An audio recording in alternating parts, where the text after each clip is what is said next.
ബീഫിനെ പറ്റി പല ചർച്ചകളും നടക്കുന്നുണ്ടെങ്കിലും നമ്മൾ മലയാളികൾക്കൊന്നും ബീഫ് ഒരു വികാരം തന്നെയല്ലേ. അപ്പൊ ഞാൻ എങ്ങനെയാ ബീഫിനെ ചട്ടിയിലാക്കിയെന്ന് കണ്ടാലോ. ആദ്യം ഈ കളർഫുൾ ആയിട്ടുള്ള പൊടികളൊക്കെ ഒന്ന് മൂപ്പിച്ചെടുക്കണം കേട്ടാ.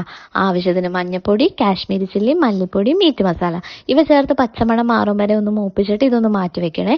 അതിനുശേഷം ബീഫ് വേവിക്കാനുള്ള ചട്ടിയിൽ ഒരിറ്റ് വെളിച്ചെണ്ണ ഇറ്റിച്ചിട്ട് ചട്ടിയിൽ ഒന്ന് പുരട്ടി കൊടുക്കണം. ഇത് ബീഫ് അടിയിൽ പിടിക്കാണ്ടിരിക്കാനാണ് കേട്ടാ.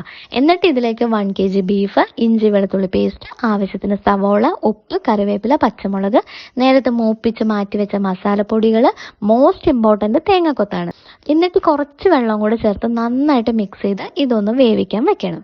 ഇടയ്ക്കിടയ്ക്ക് ഇതൊന്ന് ഇളക്കി കൊടുക്കണം കേട്ടോ, അല്ലെങ്കിൽ ഉറപ്പായിട്ടും ഇത് അടി പിടിക്കുവേ. ഇതിപ്പോ ബീഫ് റെഡി ആയിട്ടുണ്ട്.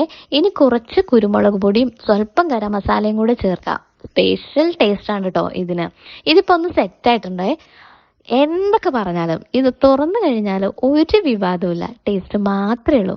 അപ്പൊ ഇതൊന്ന് ട്രൈ ചെയ്ത് നോക്കണം കേട്ടോ. എന്നിട്ട് ഫീഡ്ബാക്ക് അറിയിക്കണേ.